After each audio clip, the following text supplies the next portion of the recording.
ओम शांति। सभी रूहानी यात्रा के साथी निमित्त जो बाबा ने हमें सेवा दी है उसकी जिम्मेवारी लेते हुए हम सभी आगे बढ़ रहे हैं।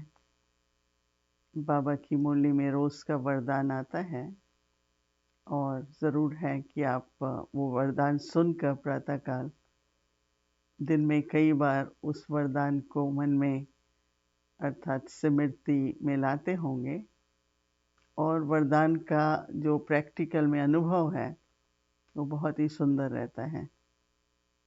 मेरे मन में ऐसी शुभ भावना आई, हम लोग यहाँ पर 1 महीने के लिए बाबा की मुरलियों के अनुसार सिद्धि स्वरूप क्या होता है उसके बारे में चर्चा कर रहे हैं, विचार सागर मंथन कर रहे हैं और सबसे बड़ी बात कि हम एक कोई भी सिद्धि लेकर के दिन भर अभ्यास भी करते हैं।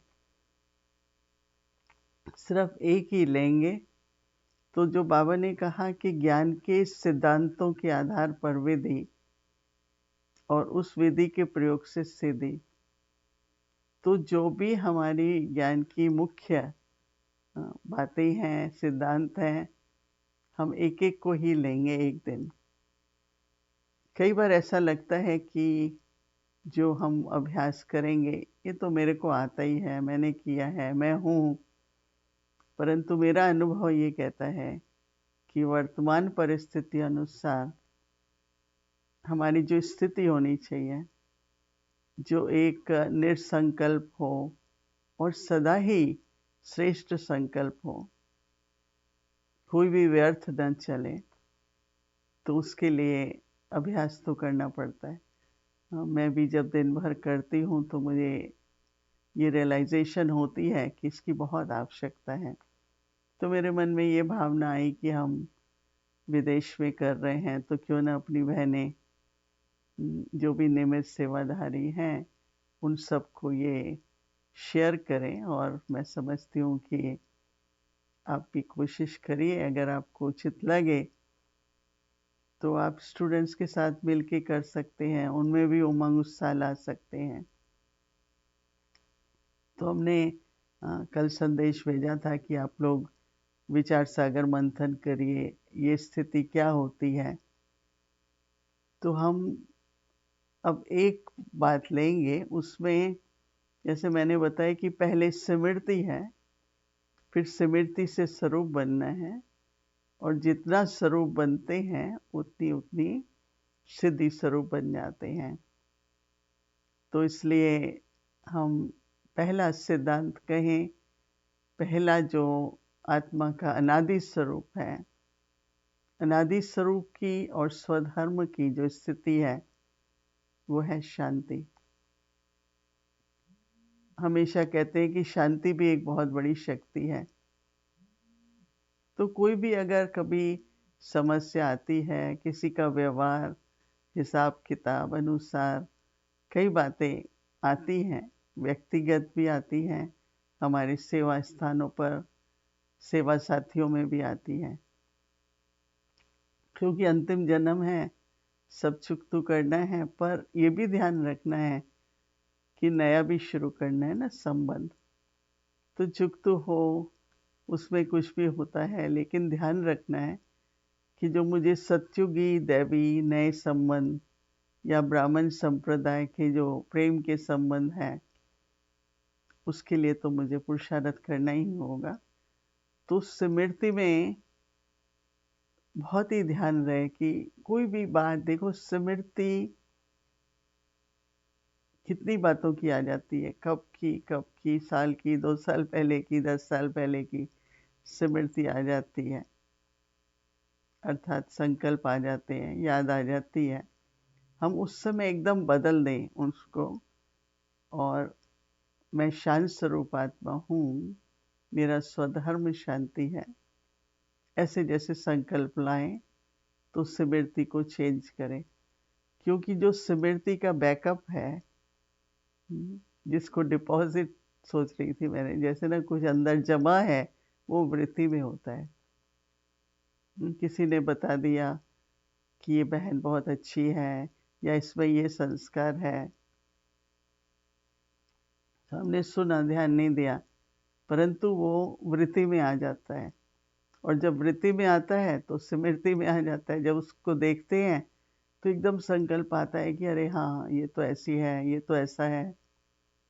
तो उससे जो स्मृति की शुद्धि है वो समाप्त हो जाती है, और जो हमें बाबा की स्मृति से शक्ति मिलनी चाहिए वो ब्लॉक हो जाती है। तो इसलिए वृत्ति में क्या है वो अगर आप अटेंशन देंगे कि मुझे शांत रहना है, मनसा से, वाणी से, कर्म से, व्यवहार में मुझे शांत रहना है, तो आपको पता चलेगा कि कितनी बार आप चाहे सूक्ष्म में अपसेट हुए, डिस्टर्ब हुए, कभी चिड़चिड़ापन आ गया, तो वो क्या है कि अंदर में वृत्ति में बहुत कुछ जमा है। तो वृत्ति को भी साफ करने का मौका मिल जाता है कि नहीं, मुझे उसको भी आत्मा करके देखो और अनुभव करो ना। जब बाबा कहता है कि एक दूसरे को आत्मा, भाई भाई की दृष्टि से देखो, तो चुकतू भी हो जाएगा और अच्छे संबंध भी बनेंगे। कई बार चुकतू करने में लंबा टाइम भी लग जाता है, लेकिन निराश नहीं होना चाहिए, क्योंकि अगर हम ये अभ्यास कर रहे हैं तो ऐसे करते करते जो वृत्ति है वो एकदम आत्मिक स्वरूप की शांत हो जाएगी। तो फिर हमारी दृष्टि भी वैसी होगी। कोई कैसा भी है, मैं उसको कैसे देखूं? फिर बोल भी ऐसा होता है, कर्म भी ऐसा होगा, तो उससे स्वरूप बन जाते हैं हम। एक दिन में जितना भी कर सके अगर अटेंशन दें तो हो सकता है कि रात तक 30-30%, 50% हर एक का अपना है, और पहले का कितना किया हुआ है वो एक नेचुरल स्थिति रहेगी। जो पहले जिसने बहुत अटेंशन दिया है शांति स्वधर्म में रहने का, तो वो भी उसके अंदर स्वभाव बन गया है। तो वो स्वभाव प्लस जो अभी पुरुषार्थ करेंगे उसकी परसेंटेज बनेगी, उतनी ही परसेंटेज सिद्धि स्वरूप हो जाते हैं। तो ऐसा मेरा विचार है और हम सभी मिल कर के करेंगे। आपको ऐसा लगे अच्छा है तो आप क्लास में भी सबके साथ होमवर्क शेयर करिए, तो बहुत अच्छा लगेगा। तो उसमें हमने ऐसा लक्ष्य रखा है कि दिन में 8 बार 5 मिनट के लिए, अमृत वेले में तो करेंगे ही, लेकिन 8 बार 5 मिनट विशेष, मैं शांत स्वरूप आत्मा हूँ, शांति के सागर बाबा की संतान हूँ और परम धाम शांति धाम की निवासी हूँ। यहाँ पर पाठ बजाने के लिए आई हूँ। तो ये 3 बातें आपको दिन में कई बार बार बार उसको रिपीट करो, स्मृति में लाओ, और आप रियली देखेंगे कि कितनी बार सूक्ष्म में वो और विचार आएंगे। ठीक है, देखिए कारोबार, व्यवस्था, दिन भर की दिनचर्या वो तो वही चलेगी, सब करना ही होता है, लेकिन करते समय जो व्यर्थ चल जाता है ना, और थोड़ा सा भटक जाते हैं मन से, तो उस पर संयम होना शुरू हो जाएगा और धीरे धीरे ये साधना हमको ज़रूर सिद्धि स्वरूप बनाएगी।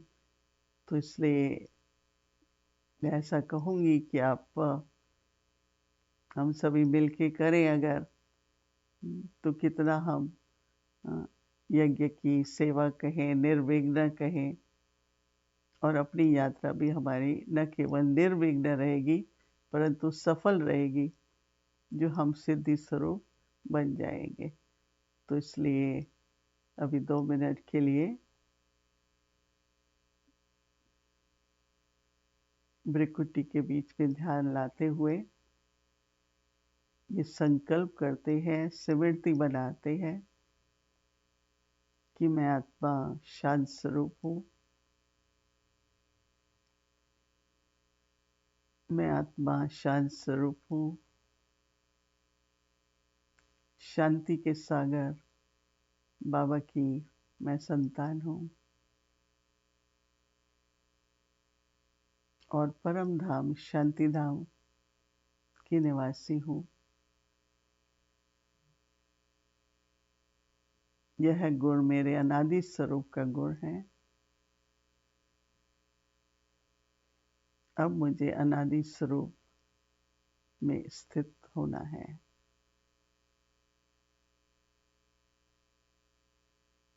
ओम शांति।